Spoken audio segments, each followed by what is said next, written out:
Hey, how's it going out there, everybody? Hope everybody's having a great day. It's weekly recap time. I go over my numbers every week. I try to at least. A few things about weekly recap. If you're new here, think about subscribing.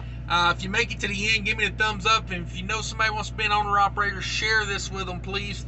A few things before I get rolling with this. Down in the description below, I now have merch, Cash is King merch. Check out the Mudflap app if you buy your own fuel. I recommend you try that out. And I got another channel, Trucking with Diabetes, down there. Check those out for me if you could, if you have time. And the weekly recap. So every week I go over my numbers, 7-day period, from when I had left the house to when I got back, or, the first 7 days. Now, if it's a shorter week, I'll tell you this is a full 7-day period I'm going to go over right here. Did 2 loads, and a little bit about weekly recap, kind of how I go over things. I go over the loads I did, I tell you why I did them, how I did them, little things like that. And then we go over the variable cost of what it costs to run these loads. At the end, you will hear me say that's the money I have left to do what I have to do with. That's where you need to add in truck payments if you have one or plan on having one. Insurances, things like that. I go over these numbers not to brag. If you're making more money than me, God bless. And I'm just trying to show people what you can make as an owner-operator. Because there wasn't a whole lot of information out there back in the day when I wanted to become an owner-operator. So I think this could help people, make a decision. Should I or shouldn't I? Is it worth it? Is it not for your situation? There is no blank slate on is it worth it, is it not worth it. It's just, you've got to rule. You got to do that for yourself. I can't tell you if it is or it isn't. So I'm leased to an 80-20 split carrier. And I don't lease the truck from them. I'm leased onto them at 80-20 split, and I pull their trailer for free. And that's kind of the rules of how that goes. Let's see, what else do we need to talk about? I don't talk about the carrier I'm leased to. Just too many people out there trying to start trouble for people, on YouTube. I'm not playing those games with them. So, if find yourself a good 80-20 split or 30-70-30, however it goes for you. I'm telling you, the percentage is based on what you get. I see guys doing, 80-15, 80-20. Ultimately, find what works for you, because it's not all about the percentage. I know people that get less of a percentage than I do, but they still make really good money. And some weeks they probably make more than me because their carrier covers certain expenses that mine does not. And things like that. So keep that in mind. It's not all about the percentage. It's about the percentage you bring home. That's what it's really about. So let's get into it. If there's something I feel like I'm forgetting here, but I'll come to it. If I come to it, we'll talk about it. So, like I said, 2 loads on this week. The first load was from Minneapolis to Philadelphia. Minneapolis to Philadelphia. We're talking 2 picks, 5 drops on a frozen food load that weighed 33,000 pounds. Paid $6,200. That was a banger. Wish I could keep up on those. And then coming out of Philly, I had a 2-pick out of Philly back to Minneapolis for 2 drops. I literally had 2 miles of deadhead on that. I picked up at one warehouse. I went across the freeway to another warehouse and picked up, coming right back to Minnesota. Y'all know how I like to do that. And that load coming back paid $29.50 on 2 picks, 2 drops, 40,000 pounds, 40 degrees continuous. If I'm not mistaken, that was pineapples, and then I picked up some kind of other produce. I don't remember what that was right offhand. But basically, 2 kinds of produce putting the trailer together. And that was 2 pick, 2 drops. So the week consisted of 4 picks and 7 drops on 2 loads. So kind of busy on that one. Did really good running back and forth. I dodge as many tolls as I can, but sometimes loads just don't work where you can dodge tolls. I had to pay a lot of tolls on both of these loads, basically, because the way the drops were. Coming out of Philly, normally I would go north up and get 80 and go across 80. But my second pick on that filly was out toward like Harrisburg. So basically it wasn't worth having to run out of route so much to get back to 80. So I just had to pay the toll. Plus, that load was super tight scheduled. You know, I don't understand why they schedule produce loads so tight. But that one basically picked up on like, I want to say it picked up on like a Wednesday afternoon, and then my second pick was at Wednesday night, and I had to be back in St. Paul for the first stop at Friday morning, like 10 o'clock Friday morning. So very tight scheduled produce load. You know, and that just, you know, sometimes they work out like that. Sometimes you don't get to run the route you want to run. I mean, technically, I guess I could have went up and went around, but it's a time crunch at that point. It's, you know, you pay the toll sometime. And so let's see. Let's go over some numbers for the entire week. Let's see. Total miles for the week: 2,530 miles on the week. 24 empty miles. Man, good times on the empty moves.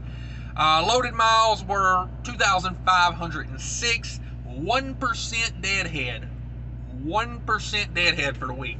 Beautiful.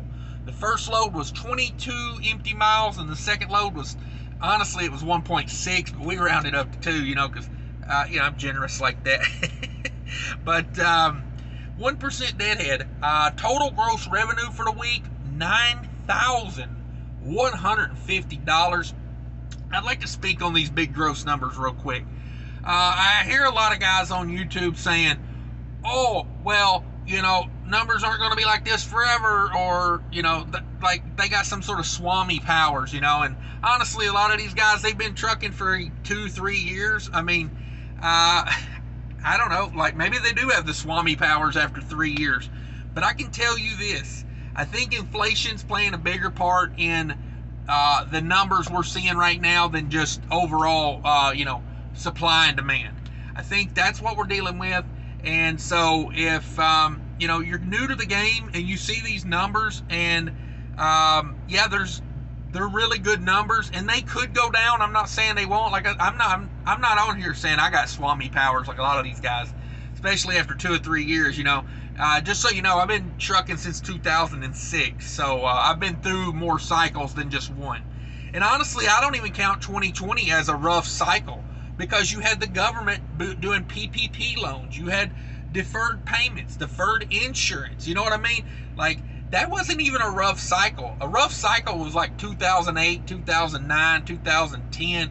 That was a long downtrend, and the government wasn't paying your payments for you. So, you know, so just, you know, just keep in mind who's telling you what. You know, and if they claim they know everything, I just changed the channel right then. You know what I mean? But big gross numbers are happening right now. I don't think I'd run out and just buy a truck to grab onto these gross numbers, because you never know when they're going to go up and when they're going to go down. Trucking is very cyclical. It will go up, it will go down. Now, my thought is, here's my thought, and this is how I break it down. If you want to be an owner-operator, get the experience, get the business plan, get your finances right, and then any time's a good time to start, whether it's down or it's up. Because here's the thing, you shouldn't chase short-term money right now, because the way it works, when rates go up, everything else goes up with it. The price of truck, the price of trailer, the price of fuel, everything's going to go up. So if you buy in at the high, you may have to ride that high truck payment and that high price you paid for your equipment through the lows. Could you survive it? Probably, maybe. Just depends on, you know, what you need out of it. But that's a little recommendation, a little food for thought there. So back to the big numbers, 9150 on the gross number there. Come on.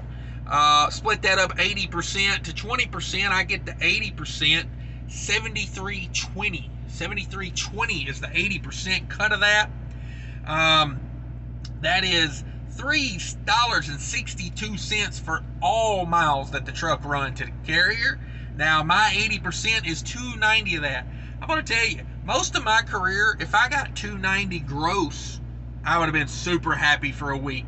But to get $2.90 for my 80% is amazing. So congratulations if you're getting good numbers right now. Enjoy it. So let's go over the variable expenses it took to run these miles. And this is what I spent. This is not what I used. So some weeks you'll see it's up, some weeks it's down. You know, sometimes you can start a week on an empty fuel tank and finish a week on a full fuel tank, and it'll look like you bought a lot of fuel, because you did. But then next week, you know, it should even out a little bit. So I bought, oh, sorry, I almost went right there and said, I bought $1,025 worth of diesel.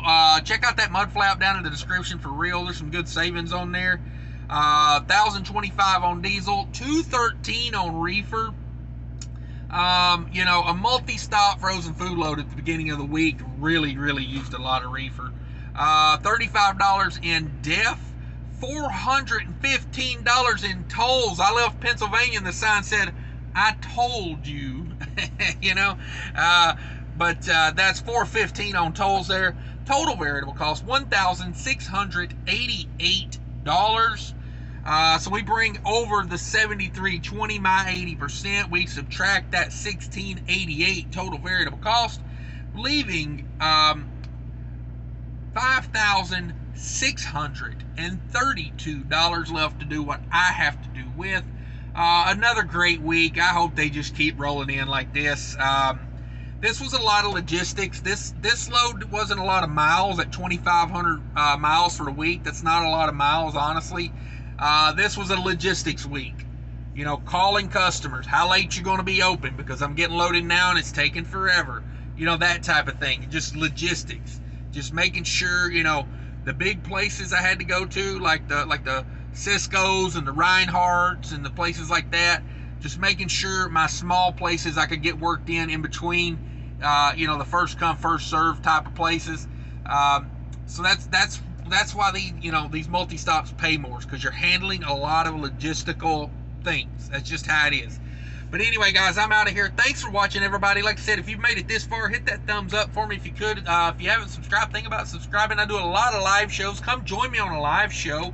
I find them enjoyable. I hope everybody else does too. We're approaching the 200th live, so please hang out and come by and join us for all those live shows. Thanks, everybody. Take care of each other. Later.